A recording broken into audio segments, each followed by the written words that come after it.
बरोबर. काय सांगणार पणन महासंघाच्या अध्यक्षपदी आपली निवड झाली? महाराष्ट्र राज्य पणन महासंघ याची स्थापना 1957 ला झाली होती. त्यानंतर आज पहिल्यांदाच भारतीय जनता पार्टीचा आज अध्यक्ष तिथे झालेला आहे आणि हे करण्यामध्ये आपले महाराष्ट्राचे लाडके मुख्यमंत्री देवेंद्रजी फडणवीस, तसेच गिरीश भाऊ महाजन, तसेच आमचे पणन मंत्री जयकुमारजी रावल, तसेच उपमुख्यमंत्री सुनेत्राताई असतील, शिंदे साहेब असतील, या सर्वांचाच आम्हाला सहकार्य मिळालं.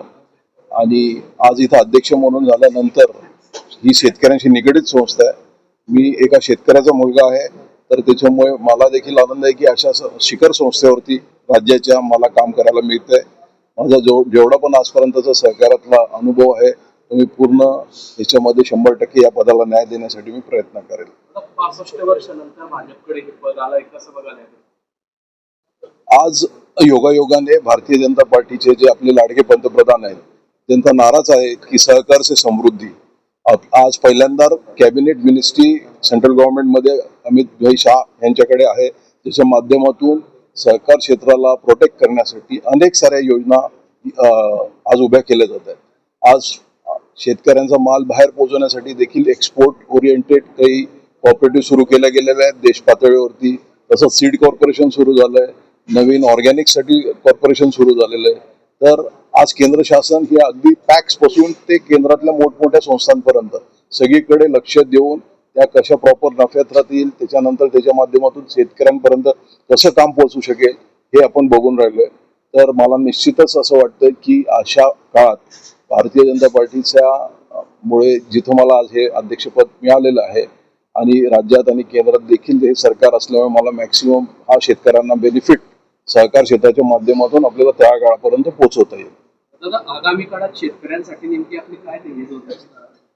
आज जेवढ्या आधारभूत किमतीच्या संदर्भात काही पॉलिसीज आहेत स्टेट गव्हर्नमेंटच्या, तसंच सेंट्रल गव्हर्नमेंटच्या काही योजना आहेत, या सगळ्या आपल्याला महाराष्ट्र राज्य मार्केटिंग मार्फत खालपर्यंत पोहोचवता येतात.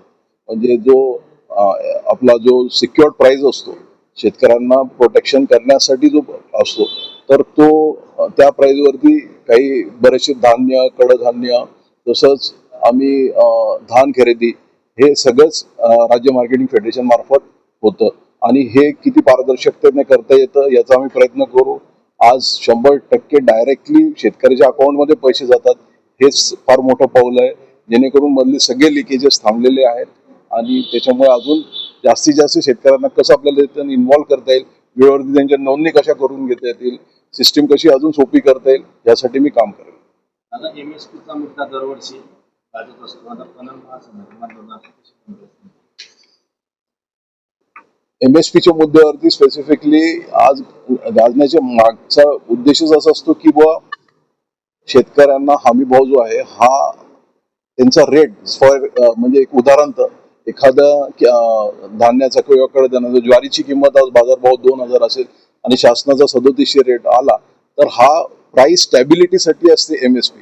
अख्खाच्या अख्खा पूर्ण माल हे सरकार घेऊ शकत नाही.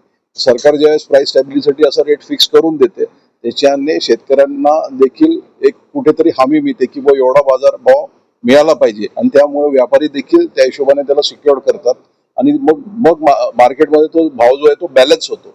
तर अशा पद्धतीने हे रेट दरवर्षी डिक्लेअर होतात आणि हे करत असताना शासन त्याच्यावरती बरंचसं संशोधन करतं आणि मगच अशा पद्धतीने MSP डिक्लेअर होतं.